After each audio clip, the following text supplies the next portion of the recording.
Are you interested in finding out the key to marrying well, the secret to finding your wonderful, wonderful future husband or wife? If you are, definitely keep on watching. What's up, Flourishing fam? Welcome back to my channel. I'm Delores and welcome to Flourish with Delores. This is my husband, Charles, and on my channel, I teach you to embrace your journey and remember that flourishing is about progress and not perfection, honey.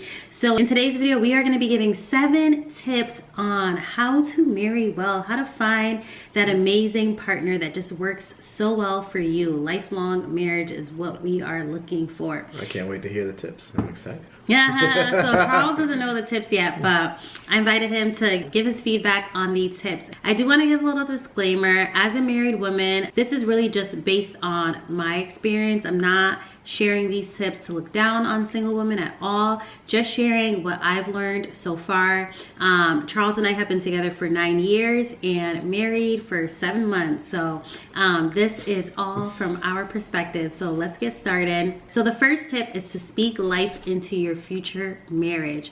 Words in our mindset definitely carry. So you want to be able to speak life. And I'm going to put on the screen Proverbs 18 verse 21 that talks about the power of our tongue. Too many times I hear people who are, and it's understandable because you're getting fed up, like, when am I going to find that perfect person? And then you start self-sabotaging and saying, oh, I'm never going to get married, or I'm never going to have children. Don't say those things, please. Speak life into your future marriage. We want to definitely make sure that you're exuding that.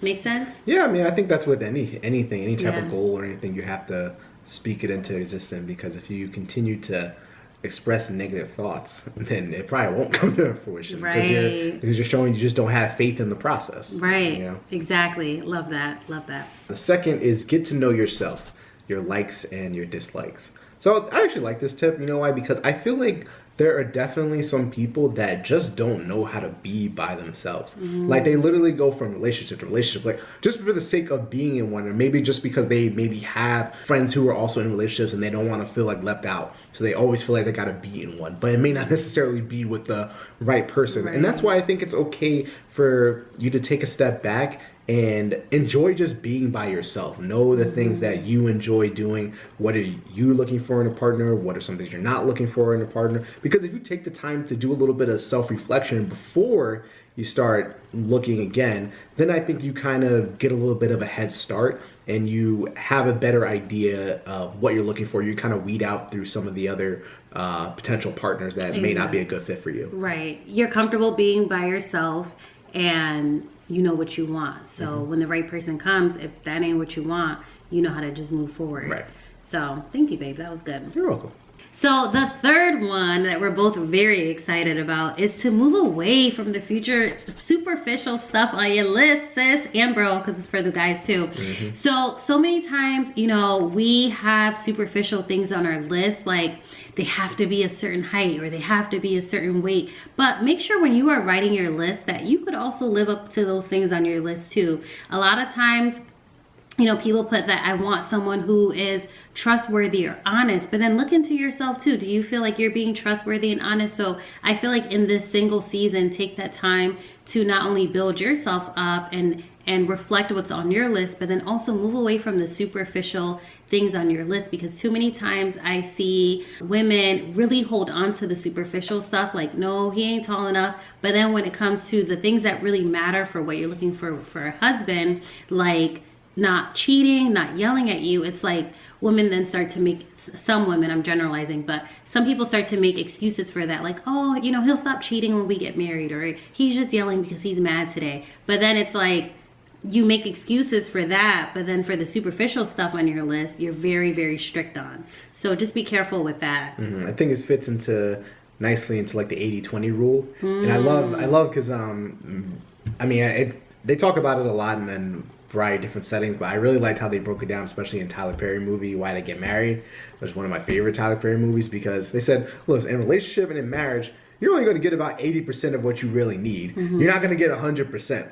But the issue is that a lot of people when they're in a relationship, they feel like they're not getting what they really want, and someone else comes along and it looks real good because it gives you that 20% that you really want, but that's all you're getting. So you're literally leaving 80 for 20, right? Right. So I definitely agree with you that, like, you know, not to sweat some of the small things, but really just focus on what you think are the core values that should exist within a successful relationship and marriage. And that could mean a variety of different things for different people, but I do think also it's important to actually sit down and talk with the person about what do you think are, you know, some important things that should be within a relationship, and make sure you guys are on the same page. Right. And even with that, you know, in full transparency, for me, Charles was like that 80%. But then there were the things that were missing. For example, when we were long distance, where I'm like, I mean, I could be with someone who is in my state and just have like a non-long distance relationship.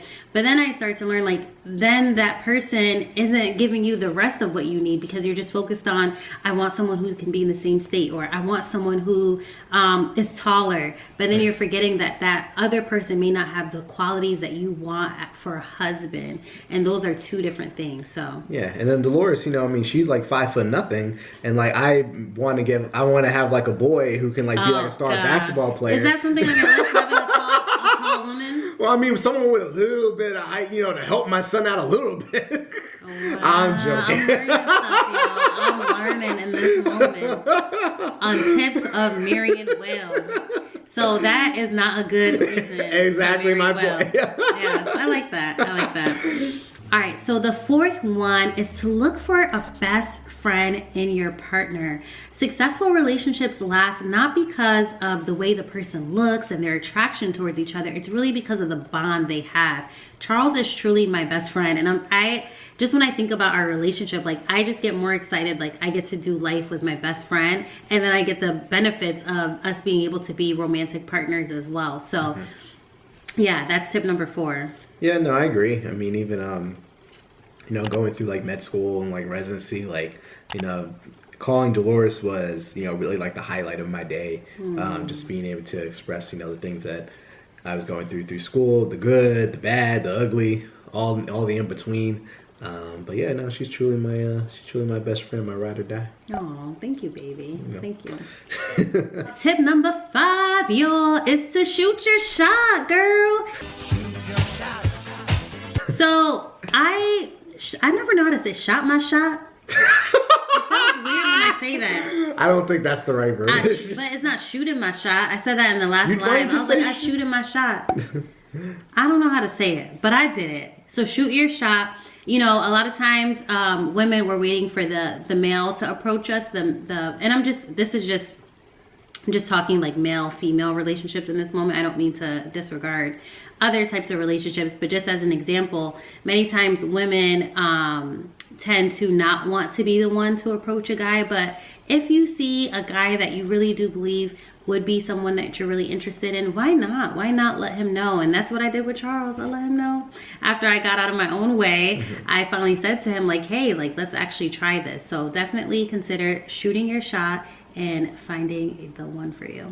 I think it can be hard. I think both on the guy and the girl, whoever, because I think people have a lot of fear of like rejection, of like, okay, you know, what's gonna happen if I really truly say how I feel, or, you know, also if you guys are really good friends and you say it but it's not reciprocated, does that suddenly destroy the friendship? Yeah. So I think that's it. I think it's very challenging sometimes to take that leap of faith. I mean, you know, if you want a relationship to be successful or to start, I mean, someone has to. Right, closed mouths don't get fed, you know, so you do have to take the chance. Right, but I think it certainly can be challenging. You know, I felt that even with us.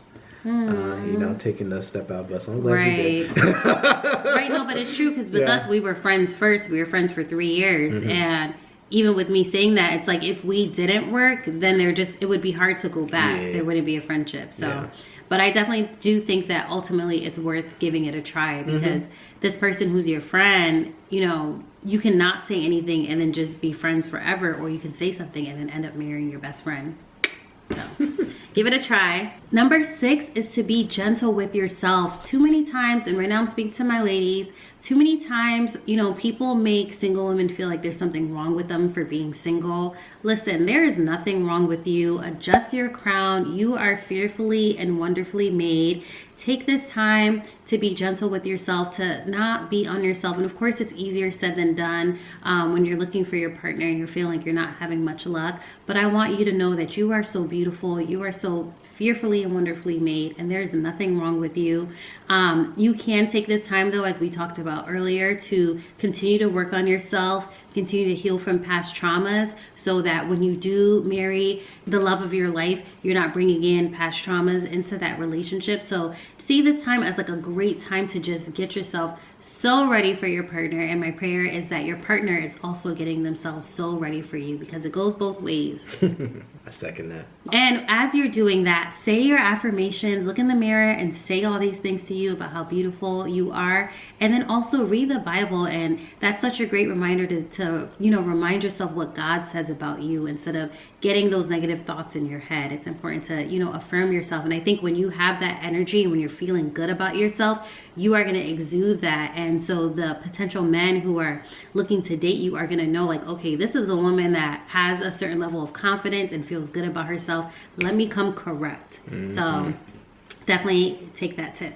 The last tip, and I think we kind of alluded to it, is when you find that potential someone, make sure you have some critical conversations before entering the covenant of marriage. So, you know, talk with each other, get involved in relationship counseling, get involved in marriage counseling, because like, and I think we kind of touched upon this too when it came to even marriage counseling. There were so many topics that came up that we like had never even like thought about. Right. So I think it's important to really sit down and make sure you guys are sure that like this is who you want to spend the rest of your life with. Right, because we definitely want you to marry well, and we are definitely keeping you in our prayers. All those who are watching that are just feeling like they're losing hope, we're definitely, you know, reaching out to you and sending a prayer for you to keep the hope alive. I hope this was helpful. You are definitely welcome to do one-on-one coaching with me if you're looking to talk a little bit more one-on-one about feeling that confidence again and finding a relationship and balancing that with your career, whatever else you have going on. If this video was helpful, hopefully it made you laugh, but also boosted your spirits, give it a thumbs up and subscribe, and comment below how you thought about it, and make sure you keep us updated with how things are going with you. Thanks for watching. Peace.